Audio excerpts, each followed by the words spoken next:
we had one more important stop to make, 300 miles away.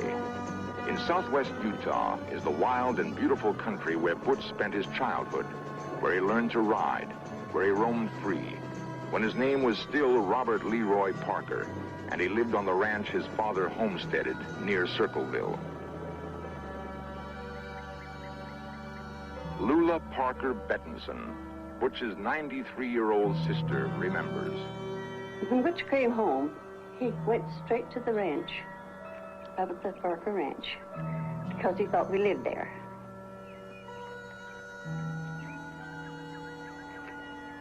And how he wandered around. He loved the place. He had grown up there, and he was happy there.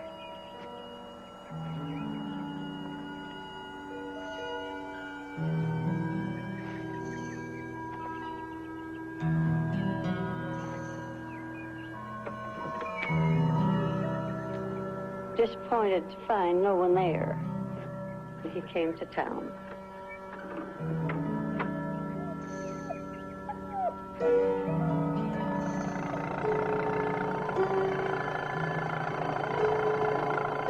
Hoping to see his aging father once more, Butch picked up his brother Mark and drove to the Parker house in town. His father and Lula came to the door. When Butch drove into the yard, he and Mark got out of the car and walked over to the house. First, of course, he was a stranger. He just thought somebody come home with the boys. But as they looked at each other and got closer, they knew each other. And what a greeting it was to have him home again. When I first saw Butch, I looked at him and I thought, oh, he belongs here. He's ours, he must be, you know. And yet I didn't know. And my father said to me, he said, I'll bet you don't know who this is. He said, this is your brother, Robert Leroy. And of course, then it was just really, but I felt like my feet, I couldn't stand. I was shocked, you know, in a way. So I didn't have it very long because he's so warm and so wonderful. And was so tickled to see me that it all turned out just right. When he came home, he could talk of nothing but Mother. No matter what we would be talking about, he would go back to her. He felt so terrible because he felt that he'd hurt her so badly. And he really did. And he felt it. He couldn't live it down. He said it was his heartache. And my father said to him, he said, you know, my boy, he said, you could have been most anything. He said, I know. And all I done is make a wreck of my life. He wasn't a bit happy. I think he paid the debt over and over for what he done. Butch died in 1937 in the Northwest. And where he is buried, that is our secret. We do not tell it.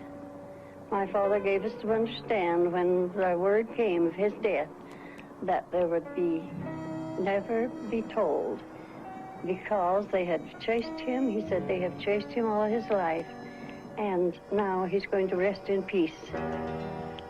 No matter what, I would never tell it.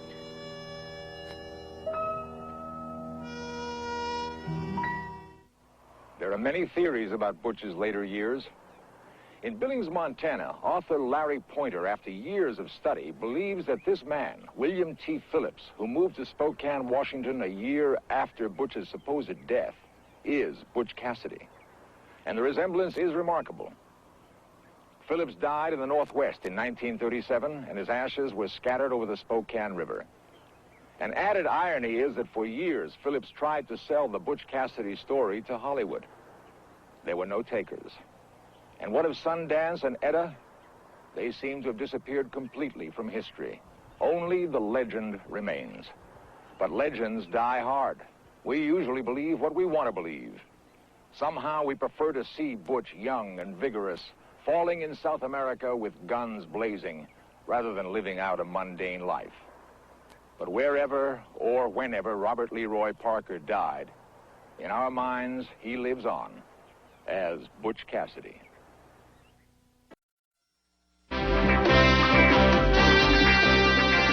lost civilizations, extraterrestrials, myths and monsters, missing persons, magic and witchcraft, unexplained phenomena.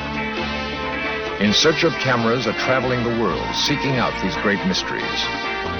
This program was the result of the work of scientists, researchers, and a group of highly skilled technicians.